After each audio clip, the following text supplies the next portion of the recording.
Alors, le résultat d'apprentissage d'aujourd'hui était de revoir les différents types de taux de variation et les pentes d'une courbe. Donc, si on regarde en premier, ça c'est en principe une revue de fonctions avancées. Nous avons ici la définition d'une séquente. Alors, si vous vous souvenez, en fonction avancée, on disait qu'une séquente, c'était l'équivalent du taux de variation moyen. Donc, en gros, c'était la pente, ou la pente d'une séquence. C'est la pente lorsque je choisis 2 points dans ma courbe, et puis que je liste ici le déplacement horizontal et le déplacement vertical. Puis on sait très très bien que une courbe telle qu'elle, sa pente, est toujours égale au déplacement vertical sur ton déplacement horizontal. Et qu'on a déjà vu, c'était y2 moins y1 sur x2 moins x1 pour ton déplacement horizontal.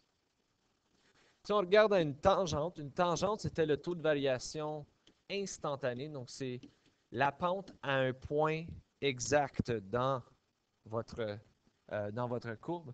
Donc, c'était comme si je faisais le déplacement horizontal et le déplacement vertical d'un point précis sur ma courbe. Encore une fois, l'équation n'avait pas changé. C'était tout un déplacement vertical sur déplacement horizontal. Mais maintenant, je n'avais plus 2 points sur la courbe que je pouvais utiliser. Il faudrait qu'on utilisait une combinaison de se rapprocher donc entre 2 points le plus près possible. Puis, on essaie de se rendre vers une stratégie qui va éviter ça à long terme.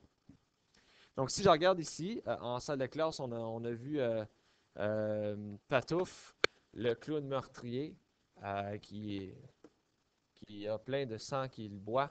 Bon, donc, Patouf, il est en train de gonfler un ballon d'anniversaire d'hélium. OK? Fait que nécessairement, ou de sang, on ne sait pas encore. Nécessairement, ici, si on regarde, on veut savoir c'est quoi le taux de variation moyen. Donc, la pente de la séquence entre la 21e et la 30e seconde. Donc, on veut savoir à quel rythme est-ce que les ballons sont en train, ou la ballonne est en train de se faire remplir. Donc, ici, c'est très simple. Tu regardes, ça, c'est essentiellement ton Y, ça, c'est essentiellement ton X. Donc, tu fais juste faire Y2 moins Y1 sur X2 moins X1. Alors, ici, tu regardes, tu vas avoir 4186,7 moins 1436, tout ça divisé par 30 moins 21. Et si vous faites ce calcul, ça va vous donner environ 305,63. Et là, les unités de mesure deviennent quand même importantes parce que c'est une division. Alors, la soustraction du haut vous donne des centimètres cubes et la soustraction du bas vous donne des secondes. Donc, il y a 305,63 cm3 par seconde. De 21 à 27 secondes, maintenant, si on le regarde, même affaire, tu t'inspires de ta table de valeur. Donc, j'ai 3052,1 moins 1436. Tout ça divisé par 27 moins 21. Si vous faites ce calcul-là, ça va donner environ 269,35 cm3 par seconde. Et suite à ceci, on peut faire entre 21 et 24 secondes. Donc, il serait juste ici. Ce serait 2143,6 moins 1436 divisé par 24 moins 21. Encore, ça, c'est des calculs que vous avez faits rien qu'en masse lorsque vous étiez en 9e année et en 10e année. Donc, j'ai 235,86 cm3 par seconde. Alors, on voit à mesure que je me rapproche, nécessairement que je me rapproche vraiment de ce qu'on appelait le taux de variation instantanée. Donc, on diminuait la distance entre les valeurs de x pour être capable d'éventuellement trouver à quel rythme est-ce qu'on change dans la 21e seconde. Et ce qu'on avait fait en salle de classe, c'est qu'on s'était dit, bon, on va aller chercher avec le graphique. On va aller chercher si on est capable d'aller voir quel serait notre taux de variation instantanée. Et ce qu'on peut faire ici, c'est se faire une échelle. Donc ici, j'ai 1500, j'ai 2000, 2500, 3000.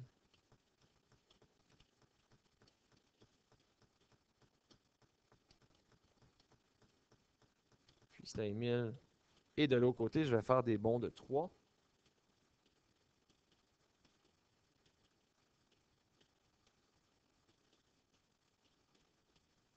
Bon. Alors, si je veux faire mes points, je vais commencer avec 0, 0.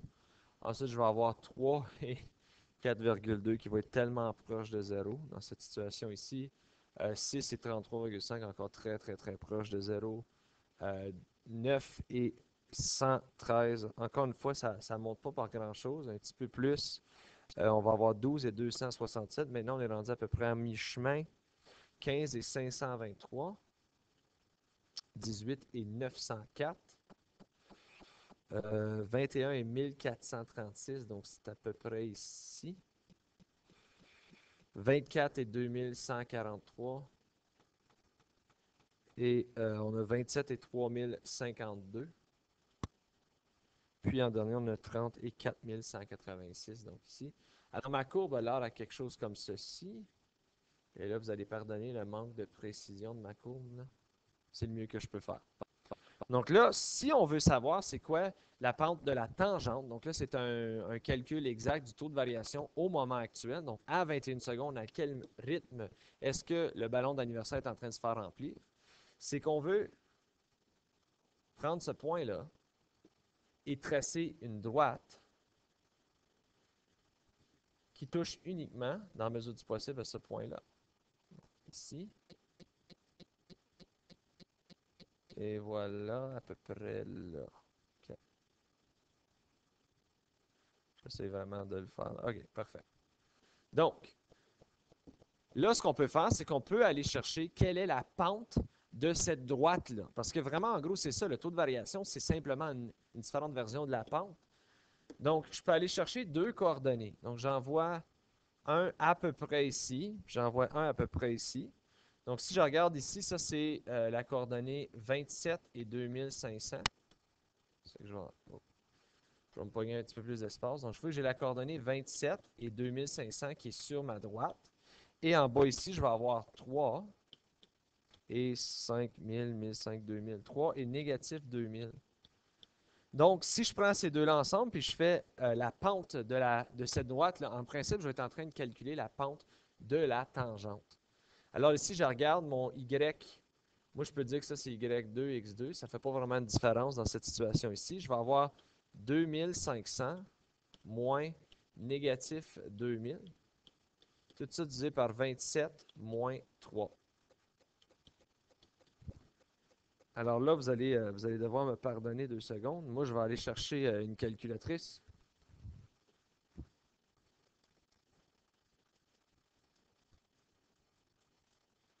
Alors, si je fais le calcul, ça va me donner environ 187,5 cm3 par seconde.